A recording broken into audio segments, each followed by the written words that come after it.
আপনাদেরকে এটা বলতে পারবো না যে নোয়াখালীতে এসে বলবো নোয়াখালী বিভাগ হবে, কুমিল্লা গিয়ে বলবো কুমিল্লা বিভাগ হবে।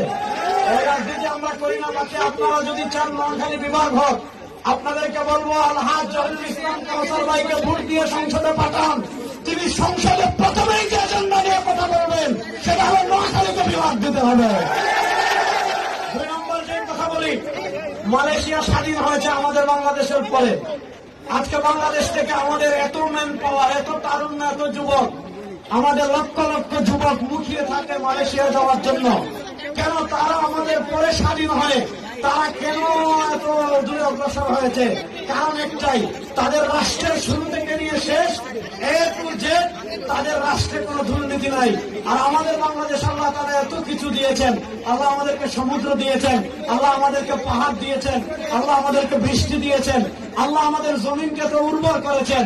এরপর বাংলাদেশ কেন আগায় না? এরপর বাংলাদেশ আগানোর না কারণ হলো আমাদের দেশের প্রত্যেকটা পরতে পরতে দুর্নীতি রয়েছে। এই দুর্নীতির কালো সাপকে যদি বাংলাদেশ থেকে বের করতে চান, 54 বছরে দুর্নীতি বের হয় নাই। যে কাঠামোতে বাংলাদেশ চলছে, এই কাঠামোতে আরো 54,000 বছরে যদি বাংলাদেশ চলে, দুর্নীতি বন্ধ হবে না। সেই দুর্নীতি বন্ধ করার জন্য দুটা সিস্টেম। একটা হলো নেতায় পরিবর্তন আনতে হবে, আরেকটা হলো নেতৃত্ব পরিবর্তন আনতে হবে। যারা ঋণ খেলাপি, যারা আগে বারবার চুরিতে প্রমাণিত হয়েছে, যারা আগে দেশকে দুর্নীতিতে চ্যাম্পিয়ন করেছে, যারা দেশের টাকা বিদেশে পাচার করেছে, যারা টেন্ডারবাজি করেছে, শেয়ার বাজার টাকাবাজি করেছে, এই দুর্নীতিবাজদেরকে বাংলাদেশের ক্ষমতায় দেখতে চায় না। ইসলামকে ভালোবাসে, দিনকে ভালোবাসে, রাষ্ট্রের টাকাকে আমানত মনে করে, এমপিকে দেওয়ার দায়িত্ব মনে করে, ওই আল্লাহ জহিরুল ইসলাম ভাইকে সংসদে পাঠানোর জন্য প্রস্তুত আছেন না?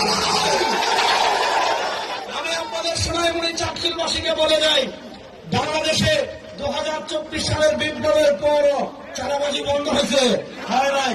আমার বাসার নিচে এক ভাই আঙ্গুর বিক্রি করে, উনি একদিন আমাকে বলছে, হুজুর আগে চাঁদা দিতাম 10 টাকা, এখন চাঁদা দেওয়া লাগে 15 টাকা। আগে যেখানে চাঁদা 20, এখন সেখানে চাঁদা 30। আমি সোনাইমুড়ির ব্যবসায়ী বৃন্দদেরকে বলে যাব, আমার চাটখিলের তারুণ্যদেরকে বলে যাব, শোনেন, আপনারা যদি জহিরুল ইসলাম কাউসার ভাইকে ভোট দিয়ে সংসদে পাঠান, 10 তারিখ তিনি বিজয়ী হবেন, 12 তারিখ তিনি বিজয়ী হবেন, 13 তারিখ সকাল থেকে আপনারা ব্যবসা করবেন। আমি গ্যারান্টি দিয়ে যাচ্ছি, একটা টাকা চাঁদাবাজির জন্য কেউ আসবে না। যদি আসে, হাত পা বেঁধে খাম্বার সাথে বেঁধে রাখা হবে।